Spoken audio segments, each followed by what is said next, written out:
그날 밤 초인종 소리가 제 인생을 완전히 바꿔놓았습니다. 새벽 2시였어요. 깊은 잠에 빠져있던 저를 깨운 건 낯선 초인종 소리였습니다. 처음엔 꿈인 줄 알았어요. 하지만 다시 한번, 그리고 또 한 번 울려 퍼지는 소리에 잠이 완전히 깨고 말았습니다. 심장이 두근거렸어요. 이 시간에 누가 찾아올까요? 혹시 무슨 사고라도 난 건 아닐까? 온갖 불안한 생각이 머릿속을 스쳐갔습니다. 침대에서 일어나 거실로 나가는 발걸음이 무거웠어요. 현관문 옆에 설치된 CCTV 화면을 보니 낯선 중년 여성이 서 있더군요. 처음 보는 얼굴이었습니다. 문을 열어야 할까 말아야 할까 한참을 망설였어요.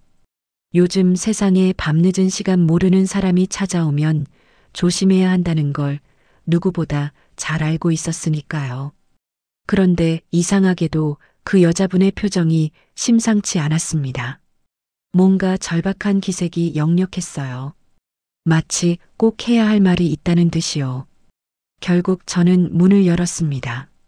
그 순간부터 제가 알던 세상이 조금씩 무너지기 시작했어요.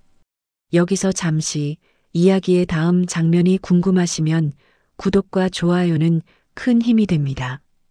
그럼 그날의 기억으로 더 깊이 들어가 볼게요. 문을 여니 찬바람과 함께 그 여자분이 제 눈앞에 서 있었습니다. 40대 후반쯤 되어 보이는 여성이었어요. 깔끔한 옷차림이었지만 얼굴엔 피곤함이 가득했습니다. 눈가엔 눈물 자국이 선명했고요. 그분이 먼저 입을 열었어요. 혹시 이 집에 40년 전쯤 살았던 김순자 씨를 아느냐고 물었습니다. 김순자. 그 이름을 듣는 순간 저는 얼어붙고 말았어요. 김순자는 제 어머니 이름이었습니다. 하지만 어머니는 이미 15년 전에 돌아가셨어요. 그 사실을 말하자 그 여자분의 얼굴이 새하얗게 질렸습니다.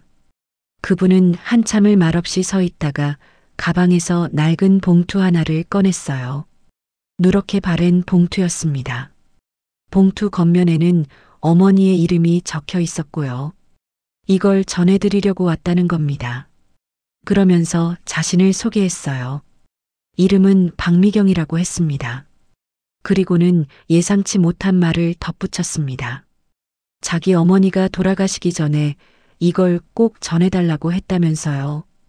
우리 어머니와 그분의 어머니가 평생 이웃으로 지냈다는 얘기였습니다. 저는 고개를 가우뚱했어요. 기억을 더듬어 봐도 박미경이라는 이름도 그분의 어머니에 대한 기억도 전혀 없었거든요. 하지만 그분은 확신에 찬 목소리로 말했습니다. 우리 어머니들은 50년 가까이 같은 골목에 살았다고요. 매일 같이 시장도 가고 김장도 함께 담그던 사이였다고요. 그날 밤 저는 박미경 씨를 집 안으로 들였습니다. 따뜻한 차를 내오고 마주 앉았어요. 그분은 천천히 이야기를 시작했습니다. 자기 어머니 이름은 박정희였다고 했어요. 우리 어머니와는 1970년대 초반부터 같은 동네에 살았다고 합니다. 당시엔 달동네라고 불리던 언덕배기 골목이었대요.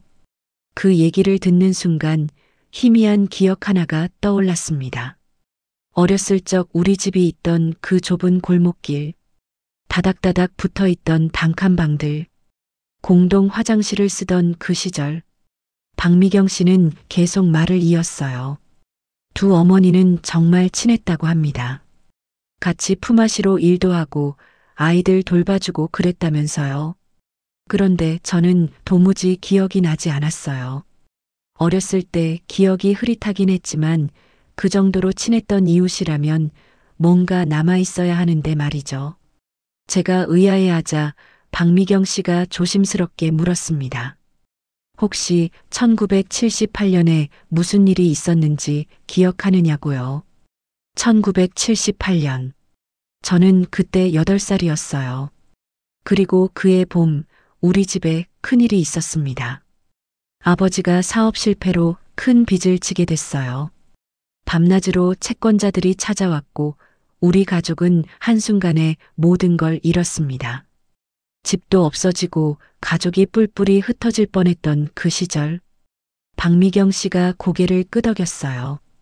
자기도 그 사실을 알고 있다면서요. 박미경 씨는 그때 일을 기억하고 있었습니다. 당시 6살이었던 자기는 어머니가 밤마다 우는 소리를 들었다고 해요. 무슨 일인지는 몰랐지만 뭔가 큰일이 난 것 같았다고 합니다. 그리고 어느 날 갑자기 우리 가족이 이사를 갔다면서요. 인사도 없이 그냥 사라졌다고 했습니다. 그 말을 듣는 순간 가슴이 철렁했어요. 맞습니다. 우리는 그렇게 떠났어요. 누구한테 인사 한마디 없이 그냥 도망치듯 떠났습니다. 그게 우리 어머니의 평생 한으로 남았다는 걸 저는 알고 있었어요. 어머니는 돌아가시기 전까지도 그때 일을 후회하셨거든요. 좋은 이웃들에게 제대로 된 작별 인사도 못하고 떠난 것을요. 박미경 씨가 조용히 말했습니다. 자기 어머니도 그날 이후로 한동안 많이 우셨다고 해요. 친구를 잃은 것 같아서 슬펐다면서요. 그런데 여기서 끝이 아니었습니다. 박미경 씨는 더 충격적인 이야기를 꺼냈어요. 우리가 떠난 후 동네에서 소문이 돌았다고 합니다. 김순잔의 가족이 돈을 빌려놓고 떼먹고 도망갔다는 소문이었대요. 저는 깜짝 놀랐어요. 그런 소문이 있었다니. 우리 어머니는 평생 그런 사실을 모르고 지냈을 겁니다. 박미경 씨의 목소리가 떨렸어요. 그 소문 때문에 자기 어머니가 얼마나 힘들어했는지 모른다면서요. 그날 밤의 대화는 점점 더 깊어졌습니다. 박미경 씨는 봉투를 테이블 위에 올려놓고 말했어요. 이 안에 모든 진실이 담겨 있다고요. 저는 떨리는 손으로 봉투를 열었습니다. 안에는 낡은 편지 한 통과 오래된 은행 통장이 들어 있었어요. 편지부터 읽기 시작했습니다. 박정혜 씨가 우리 어머니에게 쓴 편지였어요. 날짜는 1978년 5월로 되어 있었습니다. 편지의 내용은 충격적이었습니다. 박정혜 씨는 편지에서 그동안 숨겨왔던 비밀을 고백했어요. 사실 그분도 우리 집이 어려울 때 도와주고 싶었다고 합니다. 하지만 남편이 절대 반대했다면서요. 남편은 우리 아버지를 못마땅해 했다고 해요. 사업한다고 큰 소리 치다가 망한 사람을 왜 도와주냐며 화를 냈다고 합니다. 그래서 박정혜 씨는 몰래 도왔다는 겁니다. 편지에는 구체적인 내용이 적혀 있었어요. 박정혜 씨가 자기 몫의 생활비를 조금씩 모아서 우리 어머니에게 전했다고 합니다. 많은 돈은 아니었지만 그 돈으로 우리 가족이 한 달은 더 버틸 수 있었다고요. 그런데 그 사실이 남편에게 들켰다는 겁니다. 남편은 크게 화를 냈어요. 어떻게 몰래 돈을 빼돌릴 수 있냐고 따졌다고 합니다. 그리고 박정혜 씨에게 우리 가족과 더 이상 연락하지 말라고 했대요. 박정혜 씨는 어쩔 수 없이 거리를 둘 수밖에 없었다고 합니다. 그게 너무 미안했다면서 편지로나마 사과하고 싶었다고 썼더군요. 편지를 다 읽고 나니 눈물이 흘러내렸습니다. 박미경 씨도 울고 있었어요. 두 사람은 한참을 말없이 앉아 있었습니다. 그리고 저는 은행 통장을 펼쳤어요. 1978년 4월부터 시작된 거래 내역이 빼곡히 적혀 있었습니다. 매달 3만 원씩 입금된 기록이 보였어요. 당시로서는 꽤 큰 돈이었을 겁니다. 입금자 이름은 박정희였습니다. 입금은 1978년 10월까지 계속됐어요. 총 6번, 모두 합치면 18만 원이었습니다. 통장 마지막 장에는 메모가 적혀 있었어요. 박정혜 씨가 직접 쓴 글씨였습니다. 메모에는 이렇게 적혀 있었습니다. 순자야, 미안해. 내가 제대로 도와주지 못했어. 이 돈이라도 받아줘. 언젠가 다시 만날 수 있기를 바랄게. 박미경 씨가 설명했어요. 어머니가 돌아가시기 일주일 전에 이 봉투를 건네주셨다고 합니다. 꼭 김순자 씨를 찾아서 전해달라면서요. 그분은 평생 우리 어머니를 잊지 못했던 겁니다. 제대로 도와주지 못한 것도, 갑자기 연락이 끊긴 것도 모두 마음에 걸렸다고 해요. 박정혜 씨는 우리 어머니를 찾으려고 몇 번이나 시도했다고 합니다. 하지만 그때는 지금처럼 인터넷이 있던 시대가 아니었어요. 전화번호도 주소도 모르는 상태에서 찾는 게 불가능했던 거죠. 세월이 흐르고 박정혜 씨도 병을 얻었어요. 죽기 전에 꼭 한번 만나고 싶었지만 끝내 그러지 못했다고 합니다. 그날 밤 박미경 씨와 나눈 대화는 새벽까지 이어졌습니다. 그런데 이야기를 나누다 보니 또 다른 진실이 드러났어요. 박미경 씨가 조심스럽게 물었습니다. 혹시 1980년대 초반에 우리 어머니가 동네로 돌아온 적이 있느냐고요? 저는 고개를 끄덕였어요. 맞습니다. 1982년쯤이었을 거예요. 그때 우리 형편이 조금 나아져서 어머니가 옛날 동네를 찾아가셨던 적이 있었습니다. 그런데 돌아오신 어머니의 표정이 이상했어요. 며칠 동안 말도 없이 우울해 하셨거든요. 무슨 일이 있었는지 물어봤지만 아무 말씀도 안 하셨습니다. 박미경 씨가 한숨을 쉬었어요. 그리고는 충격적인 사실을 털어놓았습니다. 그때 우리 어머니가 찾아오셨는데 박정혜 씨를 만나지 못했다는 거예요. 왜냐하면 그날 동네 사람들이 우리 어머니를 돌려보냈다고 합니다. 그 소문 때문이었어요. 돈 떼먹고 도망간 사람이라는 소문 말이죠. 동네 아주머니들이 우리 어머니를 보자마자 차갑게 대했다고 해요. 뭐하러 왔냐며 돌아가라고 했다면서요. 박정혜 씨는 그 소식을 나중에 알았다고 합니다. 그리고 너무 분했다면서요. 자기가 그 자리에 있었다면 절대 그렇게 두지 않았을 거라고 했대요.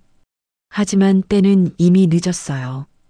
우리 어머니는 그 뒤로 다시는 그 동네를 찾지 않으셨습니다. 박미경 씨는 말했어요. 자기 어머니가 그 일을 알고 얼마나 속상해했는지 모른다고요. 평생 그 일을 후회하셨다면서요. 그 이야기를 듣는 순간 저는 참았던 눈물을 터뜨리고 말았습니다. 어머니가 왜 그렇게 우울해하셨는지 이제야 알게 된 거예요. 옛 친구를 만나려 갔다가 차가운 대접을 받고 돌아오신 거였습니다. 우리 어머니는 그 일을 자식들에게 말하지 않으셨어요. 아마 자식들이 상처받을까봐 그러셨을 겁니다. 혼자 사귀고 혼자 아파하셨던 거죠. 박미경 씨도 울고 있었어요. 두 어머니가 너무 안타깝다면서요. 그분이 말했습니다. 자기 어머니는 평생 그 소문이 억울했다고 해요. 김순자 씨는 절대 그런 사람이 아니라고 동네 사람들한테 말했지만 아무도 믿지 않았다면서요. 오히려 박정혜 씨가 이상한 사람 취급을 받았다고 합니다. 돈 떼먹은 사람 편을 든다며 수군거렸다면서요. 그래서 박정혜 씨는 더 이상 우리 어머니 이야기를 꺼낼 수 없었대요. 그게 너무 괴로웠다고 합니다. 박미경 씨는 어렸을 때 어머니가 혼자 우시는 모습을 자주 봤다고 해요. 무슨 일이냐고 물으면 아무것도 아니라고 하셨지만 어린 마음에도 뭔가 큰 슬픔이 있다는 걸 느꼈다면서요. 그리고 어머니가 돌아가시기 전에야 모든 이야기를 들었다고 합니다. 김순자라는 친구가 있었는데 끝내 다시 만나지 못한 것이 평생 안으로 남았다면서요. 그날 밤은 길고도 긴 밤이었습니다. 박미경 씨와 저는 두 어머니의 이야기를 나누며 많은 것을 깨달았어요. 우리는 그동안 몰랐던 진실들을 하나씩 맞춰가기 시작했습니다. 사실 그 소문을 퍼뜨린 사람이 따로 있었다는 걸 알게 됐어요. 박정혜 씨의 남편이었습니다. 그분은 아내가 몰래 돈을 준 걸 알고 난 후 화가 나서 동네 사람들에게 거짓말을 했던 거예요. 김순자네 가족이 돈을 빌려가고 갚지 않았다고 말이죠. 실제로는 우리 아버지가 박정혜 씨 남편에게 돈을 빌린 적도 없었어요. 하지만 소문은 그렇게 퍼져나갔고 진실은 묻혀버렸습니다. 박미경 씨는 아버지가 돌아가신 후에야 그 사실을 알았다고 해요.